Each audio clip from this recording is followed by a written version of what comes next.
বিশ্বনবী কাঁদতে কাঁদতে মাথা তুলবেন, বলবেন আল্লাহ, দুনিয়াতে সব নবীরা স্পেশাল দোয়া করেছে, আমি করি নাই, এবার আমি আমার স্পেশাল দোয়াটা করতে চাই, আপনি কবুল করবেন কিনা বলেন।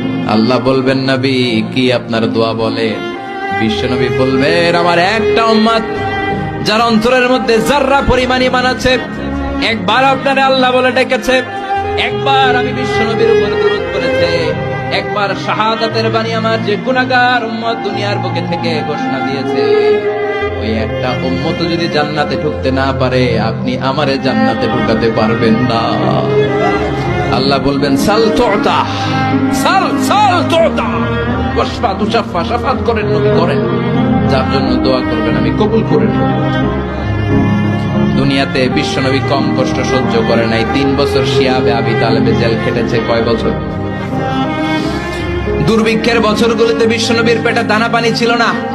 কলিজার টুকরা হাসান হুসাইন কই মাছের মতো ছটফট করেছে, জামিনে ক্ষুধার জ্বালায় বেহুশ হয়েছিল।